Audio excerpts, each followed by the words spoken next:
Hi and hello to all. We are representing to Shanmukha ITI Kodad. Without wasting time, we have to start the next topic, that is earthing types. What are the earthing types? Earth అంటే ఏంటిది, earthing ఎలా చేస్తారనే దాని గురించి నేర్చుకున్నాం. Next topic వచ్చేసి it is the basic important topic and also a easy topic. Okay, first one earthing అంటే ఏంటి. First one earthing connecting the non-conductive metal body parts of a electrical equipment and system to the earth through a low resistance conductor is called earthing. Earthing అంటే ఏంటిది, connecting the non conductive metal అంటే example ఒక motor తీసుకున్నారనుకోండి, మోటార్కి stator parts outer side ఉంటుంది కదా metal part, ఆ metal పార్ట్ని మనం ఎర్త్కి కనెక్ట్ చేయాలి త్రూ ఏ కండక్టర్. ఆ కండక్టర్ ఎట్లా ఉండాలి, లో రెసిస్టెన్స్ పాత్ కలిగి ఉండాలి. దాన్ని ఏమంటామంటే ఎర్తింగ్ చేయడం అని అంటాం. ఓకే, ఎర్తింగ్ అంటే అర్థమవుతుంది కదా, మెటల్ పార్ట్స్ కానీ బాడీ పార్ట్స్ కానీ ఏదైనా దాన్ని ఎర్త్కి కనెక్ట్ చేయడం త్రూ ఏ కండక్టర్. ఒక కండక్టర్ని యూజ్ చేసుకుని, conductor is nothing but A wire, cable లాగా ఏదో ఒకటి తీసుకోవచ్చు. ఓకే, దాన్ని ఏమంటామంటే ఎర్తింగ్ అంటాం. Some basic earthing. Okay, next types of categories. అన్ని టైప్స్ ఉన్నాయి ఎర్తింగ్లో. సిస్టమ్ ఎర్తింగ్, ఎక్విప్మెంట్ ఎర్తింగ్, రెండు టైప్స్ ఉన్నాయి, system earthing and equipment earthing. System earthing అంటే ఏంటిది, సిస్టమ్ ఎర్తింగ్ అంటే earthing associated with current carrying conductors is known as system earthing. System earthing అంటే current carrying conductors ఏవైతే ఉంటాయో, live conductors అంటే current carrying conductors ఏవైతే live conductors, face conductors ఉంటాయి కదా, ఆ ఫేస్ కండక్టర్స్ని ఎర్త్ చేయడాన్ని ఏమంటామంటే సిస్టమ్ ఎర్తింగ్ అంటాం. Okay, it protects the system of wiring. ఇది టోటల్ హోల్ సిస్టమ్ని ప్రొటెక్ట్ చేస్తుంది అనమాట వైరింగ్. ఎగ్జాంపుల్ మీరు ఒక 3 పిన్ సాకెట్ తీసుకున్నారనుకోండి, దాంట్లో థర్డ్ పిన్ వచ్చేసి ఎర్తింగ్ చేస్తాం, నెక్స్ట్ 2 పిన్స్ వచ్చేసి కరెంట్ క్యారింగ్ కండక్టర్స్, ఒకటి న్యూట్రల్ ఒకటి ఫేస్. అలాగా అది ఏం చేస్తుందంటే పర్టికులర్ ఎక్విప్మెంట్ని మనకి సిస్టమ్ ఆఫ్ వైర్ని ప్రొటెక్ట్ చేస్తుంది అనమాట. ఎర్తింగ్ హై కరెంట్ ఫ్లో అయినప్పుడు ప్రొటెక్ట్ చేస్తుంది. System earthing is done at generating stations and sub station. ఈ సిస్టమ్ ఎర్తింగ్ని ఎక్కడ చేస్తారంటే మన డొమెస్టిక్ వైరింగ్ పర్పస్కి చేయరు. ఎక్కడ చేస్తారంటే big stations, that is like generation stations, sub stations, plants ఉంటాయి కదా, పవర్ ప్లాంట్స్లో ఏముంటుంది, జనరేషన్ జరుగుతుంది, జనరేషన్ నుండి సబ్ స్టేషన్కి వస్తాయి కదా, సబ్ స్టేషన్ దగ్గర ఈ సిస్టమ్ ఎర్తింగ్ అనేది చేస్తారు. Next one, purpose of system earthing. System earthing యొక్క ఉద్దేశం ఏంటిది, maintain ground at zero potential. Ground పొటెన్షియల్ని, ఎర్త్ పొటెన్షియల్ని, గ్రౌండ్ అన్న ఎర్త్ అన్న ఒకటే, ఓకేనా. ఆ గ్రౌండ్ పొటెన్షియల్ని ఏం చేయాలి, జీరో చేయడం అనేది దీని ముఖ్య ఉద్దేశం. నెక్స్ట్ అనేది protective gear to operate the ప్లాంట్స్ని ఒక పర్ఫెక్ట్ వేలో ప్రొటెక్ట్ చేయడానికి ఎర్తింగ్ అనేది ఇంప్లిమెంట్ చేస్తాం. నెక్స్ట్ 2 టైప్స్లో సెకండ్ టైప్ వచ్చేసి equipment earthing. Equipment earthing is earthing of non-current carrying metal work and conductor which is essential for the safety of human lives animals is generally known as equipment earthing. Equipment earthing అంటే ఏం లేదు, ఏంటిది, non conducting conductors ఉంటుంది కదా, conductors అనేది కరెంట్ని ఏదైతే flow అవుతాయో కండక్టర్స్ అంటాం. నాన్ కండక్టర్స్ అంటే ఏంటిది, కరెంట్ దేంట్లో అయితే ఫ్లో అవ్వదో వాటిని నాన్ కండక్టర్స్ అంటాం. అంటే ఎగ్జాంపుల్ మెటల్, ఇందాక చెప్పుకున్నాం కదా, లైవ్ వైర్నేమో సిస్టమ్ వైరింగ్లోనేమో కరెంటు పాస్ అయ్యే కండక్టర్స్ని ఎర్త్ చేస్తాం, దీంట్లో వచ్చేసి నాన్ కండక్టింగ్ పార్ట్స్ని ఎర్త్ చేస్తాం. రెండింటికి డిఫరెన్స్ ఏంటి, దాంట్లో కరెంట్ అనేది ఫ్లో అయ్యే కండక్టర్స్ని ఎర్త్ చేస్తాం, దీంట్లో కరెంట్ దేంట్లో అయితే ఫ్లో కాదో దాన్ని ఎర్త్ చేస్తాం. దాన్ని ఏమంటాం, ఎక్విప్మెంట్ ఎర్తింగ్ అంటాం. నెక్స్ట్ ఏంటిది, ఎర్తింగ్ టెర్మినాలజీ. అసలు ఎర్తింగ్ టెర్మినాలజీలో ఏమేమి టర్మ్స్ ఉంటాయి. First one dead. ఇది ఫస్ట్ ఇవి అర్థమైంది కదా, ఎక్విప్మెంట్ ఎర్తింగ్ అంటే ఏంది, సిస్టమ్ ఎర్తింగ్ అంటే ఏంది. సిస్టమ్ ఎర్తింగ్లో వచ్చేసి కరెంట్ క్యారింగ్ కండక్టర్స్ డబ్బాలో మెన్షన్ చేశాను చూడండి. నెక్స్ట్ ఎక్విప్మెంట్ ఎర్తింగ్లో వచ్చేసి నాన్ కరెంట్ క్యారింగ్ కండక్టర్స్ని కండక్టర్ త్రూ ఎర్త్కి కనెక్ట్ చేయడంని దాన్ని ఏమంటాం, ఎక్విప్మెంట్ ఎర్తింగ్ అంటాం. ఓకే, దీంట్లో అసలు ఎర్తింగ్ టెర్మినాలజీలో ఫస్ట్ వన్ డెడ్. డెడ్ అంటే ఏంది, dead means at or about earth potential and disconnected from any live system. ఈ డెడ్ మీన్స్ అంటే ఏంది, డెడ్ వైర్ అని అంటాం కదా, డెడ్ వైర్కి ఎంత ఉంటుందంటే ఎర్త్ పొటెన్షియల్కి ఈక్వల్గా ఉంటుంది అన్నమాట. ఎర్త్ పొటెన్షియల్ ఎప్పుడైనా ఎంత ఉంటుంది, జీరో పొటెన్షియల్ ఉంటుంది. ఈ డెడ్ వైర్లో కూడా జీరో పొటెన్షియల్ అనేది ఉంటుంది, దాంట్లో ఏ కరెంట్ కానీ వోల్టేజ్ కానీ పాస్ అవుతుంది, దాన్ని ఏమంటాం, డెడ్ వైర్ అంటాం. అది ఎక్కడ నుండి వస్తుంది, డిస్కనెక్టెడ్ ఫ్రమ్ ఎనీ లైవ్ సిస్టమ్కి కనెక్ట్ అయిన వైర్ అనేది డిస్కనెక్ట్ అయితే దాన్ని ఏమంటామంటే డెడ్ వైర్ అని అంటాం. ఓకే, నెక్స్ట్ వన్ ఎర్త్ అంటే an object that is said to be earthed. ఒక ఆబ్జెక్ట్ని మనం ఎర్త్ చేస్తామని ఎప్పుడు చెప్తాం, when it is electrically connected to an earth electrode. ఎలక్ట్రికల్గా దాన్ని ఎర్త్ ఎలక్ట్రోడ్కి కనెక్ట్ చేసాం అనుకోండి, దాన్ని ఏమంటామంటే ఎర్తింగ్ చేయబడ్డది అంటాం. ఆ ఆబ్జెక్ట్ అనేది పర్టికులర్ ఆబ్జెక్ట్ ప్లేస్లో ఒక మోటార్ ఉన్నది అనుకోండి, ఆ మోటార్ని మనం ఎర్త్ కండక్టర్కి ఎలక్ట్రికల్గా అంటే ఒక వైర్ని యూజ్ చేసి దానికి ఎర్త్ కండక్టర్కి ఆబ్జెక్ట్కి కనెక్షన్ ఇచ్చామనుకో, దాన్ని ఏమంటామంటే ఎర్తింగ్ అంటాం. నెక్స్ట్ వన్ వచ్చేసి earth continuity conductor. Earth continuity కండక్టర్ని ఈసీసీ అని రిప్రజెంట్ చేస్తాం. The conductor which connects the non current carrying metal part అంటే non conductor to earth electrode. Earth electrode అని ఉంటుంది కదా, ఎర్త్ ఎలక్ట్రోడ్ ఎక్కడ ఉంటుంది, ఎర్త్ దగ్గర ఉంటుంది. ఆ ఎర్త్ ఎలక్ట్రోడ్కి నాన్ కండక్టింగ్ పార్ట్స్ అనేది కనెక్ట్ చేస్తాం. దాన్ని ఏమంటామంటే ఎర్త్ కంటిన్యూటీ కండక్టర్ అంటాం. నెక్స్ట్ వన్ వచ్చేసి ఎర్త్ ఎలక్ట్రోడ్. ఈ ఎర్తింగ్ చేసేటప్పుడు ఈ మెటల్ పార్ట్స్ కానీ లైవ్ వైర్ పార్ట్స్ కానీ మనం ఎర్త్ ఎలక్ట్రోడ్కి కనెక్ట్ చేస్తామని చెప్పుకున్నాం కదా, దాంట్లో ఏంటిది ఈ ఎర్త్ ఎలక్ట్రోడ్ని ఏమంటామంటే ఈ metal plate or pipe or the other conductor electrically connected to general mass of earth. ఎర్త్కి కనెక్ట్ చేసేది ఎర్త్ లోపల ఉండే దాన్ని ఏమంటామంటే ఎర్త్ ఎలక్ట్రోడ్ అంటాం. అది ఏ టైప్లో ఉంటుంది, మెటల్ ప్లేట్ కానీ పైప్ కానీ లేకపోతే అదర్ టైప్ ఆఫ్ కండక్టర్ కానీ ఉంటుంది అనమాట ఈ ఎర్త్ ఎలక్ట్రోడ్ అనేది. నెక్స్ట్ వచ్చేసి ఎర్త్ ఫాల్ట్. ఎర్త్ ఫాల్ట్ ఏంటిది, live portion of an electrical system getting accidentally connected to earth. ఏదైనా లైవ్ వైర్ ఏదైనా మనం ఆపరేట్ చేస్తున్నాం అనుకోండి, ఎగ్జాంపుల్ ఏదో ఒక ఎక్స్టెన్షన్ బోర్డు ఉన్నది, ఎక్స్టెన్షన్ బోర్డు ఎప్పుడైనా లైవ్ వైర్ అనేది మధ్యలో డిస్కనెక్ట్ అయిపోయి ఒక గోడకి వాల్కి తగిలింది అనుకోండి, ఆ వాల్ త్రూ మనకి అనేది చిన్న ఒక ఎర్త్ కరెంట్ అంటే స్మాల్ అమౌంట్ ఆఫ్ కరెంట్ షాక్కి గురైనట్టు అనిపిస్తుంది మనకి. దాన్ని ఏమంటామంటే ఎర్త్ ఫాల్ట్ అంటాం. ఓకే, లైవ్ వైర్ అనేది డిస్కనెక్ట్ అయిపోతుంది, డిస్కనెక్ట్ అయ్యి ఎర్త్ కనెక్ట్ అయితే దాని త్రూ మనకి సమ్ వోల్టేజ్ అనేది ఫ్లో అవుతుంది. దాన్ని ఏమంటామంటే ఫాల్ట్ అంటాం, earth fault. Next leakage current. Leakage current is small mass of current which passes through insulation of conductive wire part. అంటే ఇది లైవ్ కండక్టర్ ఉంటాయి కదా, లైవ్ కండక్టర్ పైన ఇన్సులేషన్ ఉంటుంది. ఆ కండక్టర్ని పట్టుకున్నా కానీ అప్పుడప్పుడు కొంచెం షాక్ అనేది వస్తుంది. ఆ షాక్ దేనివల్ల వస్తుంది, సమ్ లీకేజ్ కరెంట్ వల్ల వస్తుంది. ఆ leakage current some small amount of current వల్ల వస్తుంది. ఆ స్మాల్ అమౌంట్ ఆఫ్ కరెంట్ని ఏమంటామంటే లీకేజ్ కరెంట్ అంటాం. నెక్స్ట్ వచ్చేసి step potential. The maximum value of potential difference possible of being shunted by a human body between 2 points about 1 metre on the.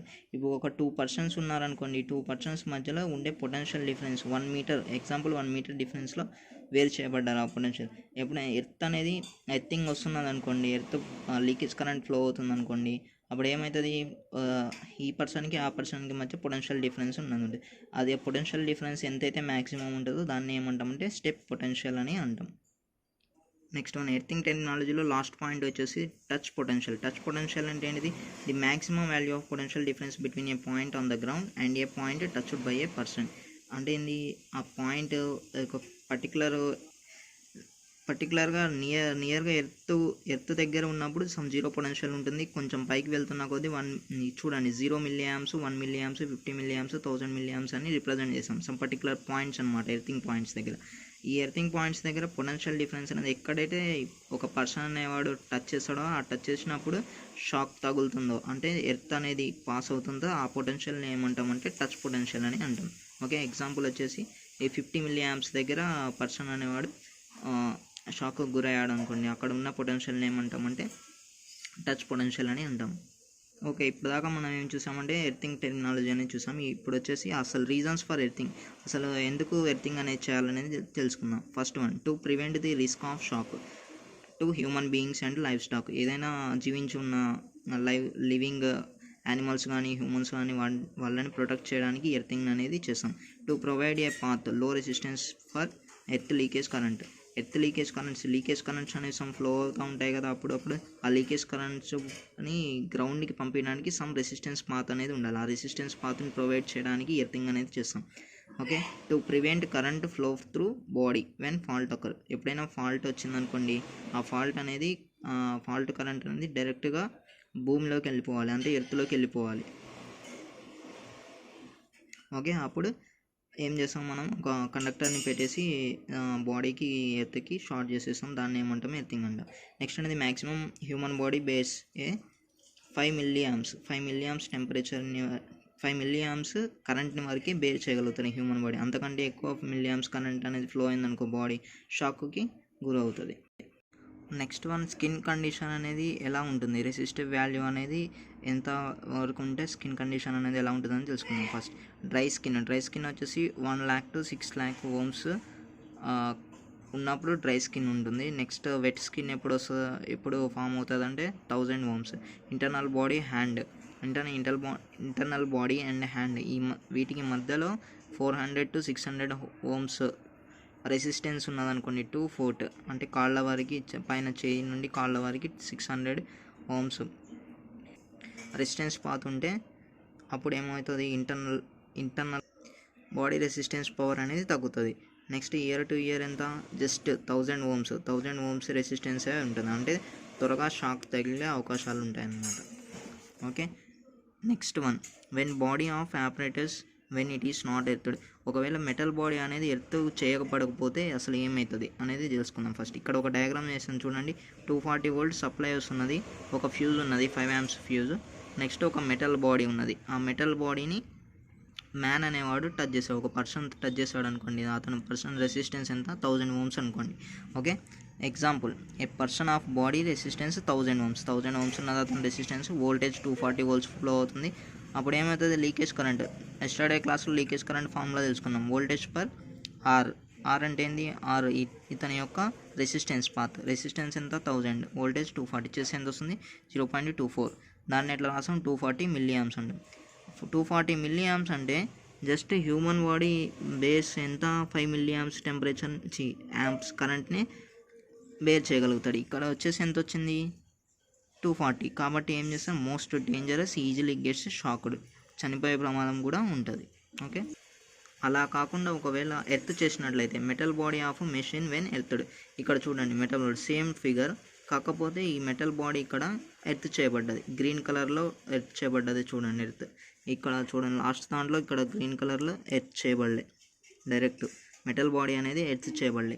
ఇక్కడ వచ్చేసి metal body అనేది ఎర్త్ చేయబడ్డది. అప్పుడు ఏమవుతుంది, వోల్టేజ్ 240, బాడీ రెసిస్టెన్స్ 1000 ఓమ్స్. కాకపోతే high current leakage current flows through metal body through earth. డైరెక్ట్గా leakage current ఎక్కడ దాకా వస్తుంది, లీకేజ్ కరెంట్ మెటల్ బాడీ త్రూనే వచ్చేది. ఆ మెటల్ బాడీ త్రూ ఆ పర్సన్కి కాకుండా డైరెక్ట్గా ఎర్త్లోకి వెళ్ళిపోతుంది. Okay, here earth will tune the total resistance of to 10 ohms. ఈ పర్సనల్ రెసిస్టెన్స్ని కన్సిడర్ చేయకుండా ఎర్త్ రెసిస్టెన్స్ ఎంత ట్యూన్ చేస్తుంది అంటే ఆ రెసిస్టెన్స్ 10 ఓమ్స్కి ట్యూన్ చేస్తుంది. అప్పుడు లీకేజ్ కరెంట్ ఏమవుతుంది, same V/R is equal 240/10. 10 is equal to 24 amps. 24 amps అంటే హ్యూజ్ కరెంట్, అంతే కదా. దీంట్లో ఎర్త్ కాకముందు ఇక్కడ ఎంత వచ్చింది, 240 milliamps. 240 milliamps డైరెక్ట్గా పర్సన్కి తగులుతుంది కాబట్టి ఇతనికి షాక్ తగులుతుంది. ఇక్కడ వచ్చేసింది 24 amps. ఈ 24 amps ఎక్కడికి వెళ్ళిపోతుంది, మెటల్ బాడీ త్రూ డైరెక్ట్ ఎర్త్కి వెళ్ళిపోతుంది. ఓకే, ఇక్కడ ఏంటిది, హియర్ ఎల్సి లీకేజ్ కరెంట్ ఎట్లా, leakage current is equal to 4.8 into fuse rating. 4.8 times to fuse rating. 24 amps వచ్చింది కదా లీకేజ్ కరెంట్. 24 amps అంటే ఇక్కడ ఫ్యూజ్ రేటింగ్ ఎంత 5 amps కాబట్టి దానికి మనం చేస్తే ఎంత వస్తుందంటే, ఎన్ని టైమ్స్ ఉన్నది, 5 5s are 25 కాబట్టి 24 కాబట్టి 4.8 అంటే 4.8 టైమ్స్. కాబట్టి ఇది ఫ్యూజ్ రేటింగ్ కంటే ఎక్కువ, కాబట్టి ఏమవుతుంది, ఫ్యూజ్ బ్లో అవుతుంది. ఫ్యూజ్ బ్లో అయినప్పుడు ఏమవుతుంది, అసలు కరెంట్ అనేది ఫ్లో కాదు. No shock when touching the live wire. అంటే ఎప్పుడైతే అతను ఆ మెటల్ బాడీ పార్ట్స్ని టచ్ చేస్తాడో అప్పుడు ఎమ్మటే ఫ్యూజ్ అనేది బ్లో అయి ఉంటుంది కాబట్టి కరెంట్ అనేది దాంట్లో ఫ్లో కాదు. అంటే 2 types ఆఫ్ ప్రొటెక్షన్ అనేది దొరుకుతుంది అన్నమాట ఇక్కడ. ఓకే, సరే ఎర్తింగ్ చేసామనుకోండి. ఎర్తింగ్ ఏ టైప్లో చేస్తాం, we know 2 types of electrodes are used. Electrodes earthing టెర్మినాలజీలో ఎలక్ట్రోడ్స్ గురించి చెప్పుకున్నాం కదా. ఎలక్ట్రోడ్స్లో ఎన్ని ఉంటాయి, మనం 2 types ఉంటాయని చెప్పుకున్నాం. అందులో ఏంటిది, రాడ్ ఎలక్ట్రోడ్, ప్లేట్ ఎలక్ట్రోడ్. రాడ్ని ఏమంటాం, పైప్ అని కూడా అంటాం. ఫస్ట్ రాడ్ని చూద్దాం. రాడ్ ఎలక్ట్రోడ్ ఆఫ్ ఎర్తింగ్లో చూడండి, రాడ్ తీసుకుంటాం. రాడ్ ఏ టైప్లో ఉంటుంది, స్టీల్ కానీ గ్యాల్వనైజ్డ్ ఐరన్ కానీ ఉంటుంది. దాని యొక్క డయామీటర్ అంతా 16 mm. గ్యాల్వనైజ్డ్ ఐరన్ రాడ్ తీసుకుంటేనేమో 16 mm ఉండాలి డయామీటర్.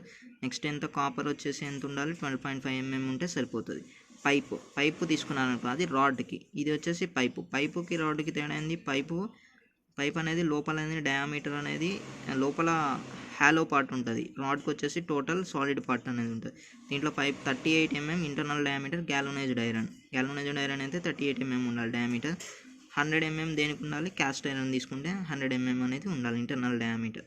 ఓకే, నెక్స్ట్ ఎంత, డెప్త్ ఏంటిది, ఎంతవరకు మనం ఈ యొక్క రాడ్ని కానీ పైప్ని కానీ ఎర్త్లో డెప్త్ డిగ్ చేయాలి అంటే తవ్వి దాంట్లో పెట్టేయాలంటే 2.5 మీటర్స్ ఉండాలి. గ్రౌండ్ లెవెల్ నుండి పైన మనకి సర్ఫేస్ కనిపిస్తుంది కదా, ఎర్త్ సర్ఫేస్, దాని లోపల 2.5 మీటర్ల లోతులో దీన్ని పెట్టేయాలన్నమాట. Electrodes may be buried incline to vertical అంటే ఎలక్ట్రోడ్స్ అనేవి కొంచెం వాలుగా కానీ పెట్టవచ్చు అనమాట, స్ట్రైట్గా కానీ. ఆ ఇన్క్లేషన్ యాంగిల్ ఎంత ఉండాలి, 30 degrees కంటే ఎక్కువ ఉండకూడదు, not more than 30 degrees. Example మనం ఏం తీసుకున్నాం, ఒక రాడ్ 3 మీటర్ రాడ్ తీసుకుందాం. 3 మీటర్ రాడ్ ఎందుకు తీసుకున్నాం మనం, 2.5 మీటర్ రాడ్ ఆల్రెడీ ఎర్త్లోకి బర్రీడ్ అయిపోతుంది, అంటే దాంట్లోకి డిగ్ చేసి పెట్టేస్తాం అనమాట. 2.5 మీటర్, ఒక 0.5 మీటర్స్ మందమే మనకి పైన ఉంటుంది రాడ్. ఓకే, ఎగ్జాంపుల్ చూడండి, ఈ డయాగ్రామ్ చూడండి. ఇది వచ్చేసి ఏంటిది, పైప్ ఆర్ రాడ్ ఎర్తింగ్ అనమాట. చూడండి, వైలెట్ కలర్లో చూపించింది రాడ్కి పైన ఏమున్నది, ఫనెల్ అనేది ఉన్నది. ఓకే, మధ్యలో చిన్న చిన్న హోల్స్ అనేవి ఉంటాయి. అవి ఎంత డయామీటర్లో ఉంటాయి, 12 mm డయామీటర్లో ఉంటాయి. మనం యూజ్ చేసిన పైప్ ఏంటిది, జిఐ పైప్ తీసుకుంటే దాని యొక్క ఇంటర్నల్ డయామీటర్ ఎంత ఉండాలి, 38 mm అనేది ఉండాలి. ఓకే, దీంట్లో ఏముంటుంది, ఎర్త్లో బర్రీ చేస్తాం కదా, ఎర్త్ గ్రౌండ్ లెవెల్ నేను మెన్షన్ చేశాను చూడండి. ఆ గ్రౌండ్ లెవెల్ నుండి ఇక్కడ కిందకి మనకి 2.5 మీటర్స్లో ఈ పైప్ అనేది బరీ చేస్తాం అనమాట. పైన ఒక 10 సెంటీమీటర్స్ మందంలో లీవ్ చేసేసాం. ఏంటి, పైన ఒక కాంక్రీట్ వాల్ కూడా దీనికి గట్టిగా, అంటే ఆ రాడ్ అనేది పక్కకు జరగకుండా కాంక్రీట్ వాల్ లాగా కట్టేస్తాం. లోపల ఏంటిది, మనం ఫనెల్ అంటే గరాటా అంటాం తెలుగులో. ఓకే, దాంట్లో ఏం చేస్తామంటే సాల్ట్ వాటర్ కానీ చార్కోల్ కానీ వేయొచ్చు అనమాట. చూడండి, చార్కోల్ లేయర్ ఫస్ట్ ఉంటుంది, నెక్స్ట్ సాల్ట్ లేయర్, నెక్స్ట్ వచ్చేసి alternative layer for charcoal and salt. కింద వచ్చేసి మొత్తం దీంట్లో ఏముంటుంది, చుట్టుపక్కల ఈ రాడ్కి చార్కోల్ కానీ సాల్ట్ వాటర్ లేయర్ కానీ ఉంటుంది. ఇది పైప్ ఎర్తింగ్ అనమాట. ఓకే, నెక్స్ట్ వచ్చేసి ప్లేట్ ఎర్తింగ్ ఎట్లా చేస్తారు. ఎలాంటి ప్లేట్ తీసుకుంటాం, ప్లేట్ వచ్చేసి గ్యాల్వనైజ్డ్ ఐరన్. థిక్నెస్ ఎంత ఉండాలి, ప్లేట్ కాబట్టి దీనికి థిక్నెస్ ఉంటుంది, రాడ్ అయితే డయామీటర్ ఉంటుంది. ప్లేట్ కాబట్టి థిక్నెస్ ఎంత ఉండాలి, మినిమం 6.3 mm ఉండాలి. కాపర్ ప్లేట్ అయితే ఎంత ఉండాలి, 3.15 mm అనేది ఉండాలి. 6.3 mm వచ్చేసి గ్యాల్వనైజ్డ్ ఐరన్, 3.15 mm వచ్చేసి కాపర్ ప్లేట్. సైజ్ ఎంత ఉండాలి, దేనికైనా కానీ 60 × 60 సెంటీమీటర్స్. ఓకే, అంటే లెంత్ బ్రెడ్త్, ఓకేనా, పొడవు వెడల్పు ఎంత ఉండాలి, సైజు, ఆ ప్లేట్ యొక్క సైజు 60 × 60 ఉండాలి. డెప్త్ ఎంత ఉండాలి, top edge 1.5 metres from surface of earth. అంటే సర్ఫేస్ ఆఫ్ ఎర్త్ నుండి మనకి భూమి మనం కాలు పెడతాం కదా, ఆ సర్ఫేస్ ఆఫ్ ఎర్త్ నుండి 1.5 మీటర్స్ దూరంలో ప్లేట్ అనేది ఉండాలి. అంటే ఎంత, ప్లేట్ అనేది ప్లేట్గానే ఉంటుంది. ప్లేట్ పైన ఎర్త్కి ప్లేట్కి మధ్య ఎంత డిఫరెన్స్ ఉండాలంటే 1.5 మీటర్స్ అనేది ఉండాలి. ఓకే, చూడండి, ఇది డయాగ్రామ్ ఫర్ ప్లేట్ ఎర్తింగ్. ఒక ప్లేట్ తీసుకున్నాం, 60 × 60 0.32 సెంటీమీటర్స్. 0.32 ఏంటిది, కాపర్ ప్లేట్ తీసుకుంటే దాని యొక్క థిక్నెస్ అనమాట. 60 × 60 లెంత్ బ్రెడ్త్. ఓకే, దానికి ఒక జిఐ పైప్ని యాడ్ చేసేస్తాం. జిఐ పైప్ త్రూ దాని పక్కన మనం ఏం చేసుకున్నాం, కాపర్ వైర్ కనెక్షన్ అనేది ఇస్తాం ఎర్తింగ్ పర్పస్. దీనికి కూడా పైన కాంక్రీట్ వాల్ అనేది కట్టేస్తాం. దీనికి ఒక ఫన్నెల్ ఉంటుంది, ఆ ఫన్నెల్ త్రూ మనం ఏం చేస్తాం, చార్కోల్ సాల్ట్ని పోసేస్తాం అనమాట దాంట్లో. ఓకే, గ్రౌండ్ లెవెల్ నుండి ఎంత ఉండాలి, ఇది 1.5 మీటర్స్ దూరంలో ఉండాలి. ఓకే, ఇది ప్లేట్ ఎర్తింగ్ ఒక డయాగ్రామ్. ఓకే, ఏం లేదు, కాపర్ ప్లేట్ ఉంటుంది, కాపర్ ప్లేట్కి అటాచ్డ్గా జిఐ పైప్ ఉంటుంది, పైప్ ఆర్ రాడ్. ఓకే, దాన్ని తీసుకొని దానికి గ్రౌండ్ లెవెల్ నుండి 1.5 మీటర్స్ దూరంలో ఈ ప్లేట్ని అనేది పెట్టేస్తాం. ఓకే, ఫన్నెల్ త్రూ మనం ఏం చేస్తాం, చార్కోల్ కానీ సాల్ట్ వాటర్ కానీ పెట్టేస్తాం. దీనికి అటాచ్డ్గా ఒక కాపర్ వైర్ కనెక్షన్ అనేది తీసుకుంటాం, దేనికి, ఎర్తింగ్ చేయడానికి. Okay, next one, to reduce the resistance of earth. అంటే ఎర్త్ రెసిస్టెన్స్ ఎంత తక్కువ ఉంటే కరెంట్ ఫ్లో అనేది అంత ఎక్కువ ఉంటుంది, అంతే కదా. అందుకనే మనం ఏం చేయాలి, ఎర్త్ యొక్క రెసిస్టెన్స్ని ఎప్పుడు తగ్గించడానికి ప్రయత్నిస్తే ఏమవుతుంది, హై అమౌంట్ ఆఫ్ కరెంట్స్ అనేది ఎప్పుడు కూడా డైరెక్ట్ ఎర్త్కి వెళ్ళిపోతాయి. దానివల్ల ఎట్లా చేస్తాం మనం, pour salt water or charcoal through funnel. ఇవి రెండు డయాగ్రామ్స్ ఉన్నాయి చూడండి, plate earthing, rod earthing. Okay, ఈ రెండిట్లలో కూడా మనం ఫన్నెల్ని యూజ్ చేసుకొని సాల్ట్ వాటర్ కానీ చార్కోల్ కానీ పోసేస్తాం అనమాట. ఇది చేయడం వల్ల ఏమవుతుందంటే ఎర్త్ రెసిస్టెన్స్ అనేది తగ్గుతుంది. నెక్స్ట్ ఏంటిది, పోరింగ్ వాటర్ ఎట్ రెగ్యులర్ ఇంటర్వెల్స్లో మనం ఈ ఫన్నెల్ త్రూ దీంట్లోకి ఏం చేయాలనేది, వాటర్ అనేది పోస్తూ ఉండాలి. Okay. Next number of earth electrodes connected in parallel for better performance. ఎక్కడైతే హై రెసిస్టెన్స్ పాత్ అనేది తగ్గుతూ ఉండాలో ఏం చేయాలి, నెంబర్ ఆఫ్ ఎలక్ట్రోడ్స్ అనేవి ప్యారలల్లో కనెక్ట్ చేసామనుకోండి రెసిస్టెన్స్ అనేది పెరుగుతుంది. Next avoiding dust formation of electrodes. ఇవి ఎలక్ట్రోడ్స్ అనేవి స్టీల్తో కానీ గ్యాల్వనైజ్డ్ ఐరన్తో కానీ చేస్తాం కదా, దీనికి డస్ట్ ఫార్మ్ అయ్యే అవకాశం ఉంటుంది. అలా ఫామ్ కాకుండా మనం ఈ సాల్ట్ని కానీ ఈ చార్కోల్ కానీ ఎప్పుడు కూడా కంటిన్యూస్గా ఇస్తున్నాం అనుకోండి, డస్ట్ ఫార్మేషన్ అనేది ఉండదు. ఇవన్నిటిని మెన్షన్ చేసుకొని మనం పైప్ ఎర్తింగ్ కానీ ప్లేట్ ఎర్తింగ్ కానీ చేస్తాం. ఈ పైప్ ఎర్తింగ్ ప్లేట్ ఎర్తింగ్ దేనికి చేస్తాం మనం, for earthing purpose, earthing at substations and generation stations. సబ్స్టేషన్స్లో కానీ జనరేషన్ స్టేషన్స్లో కానీ చేస్తాం. ఇవి ఎక్కువ దేనికంటే హై అమౌంట్ ఆఫ్ కరెంట్స్ ఫ్లోని ప్రివెంట్ చేయడానికి. హై అమౌంట్ ఆఫ్ కరెంట్ ఎప్పుడైతే ఆ బాడీ మెషిన్ నుండి కానీ ఏదైనా సాకెట్ నుండి కానీ సర్క్యూట్ నుండి కానీ ఫ్లో అయిందనుకో డైరెక్ట్గా ఎర్త్కి వెళ్ళిపోతుంది. దానివల్ల హ్యూమన్ లైఫ్ అనేది సేవ్ అవుతుంది. Okay, this is over for today. We learned about pipe earthing and plate earthing and about earthing అంటే ఏందో తెలుసుకుందాం. Okay, tomorrow we will come up with new topic. Thank you and bye by. Please note down carefully. Okay, by seeing these diagrams you should understand how earthing should be done. Okay, ఈ డయాగ్రామ్స్ని base చేసుకొని మీరు earthing ఎలా అనేది చేయడం అనేది నేర్చుకోవాలి. Okay, bye. Thank you and bye by.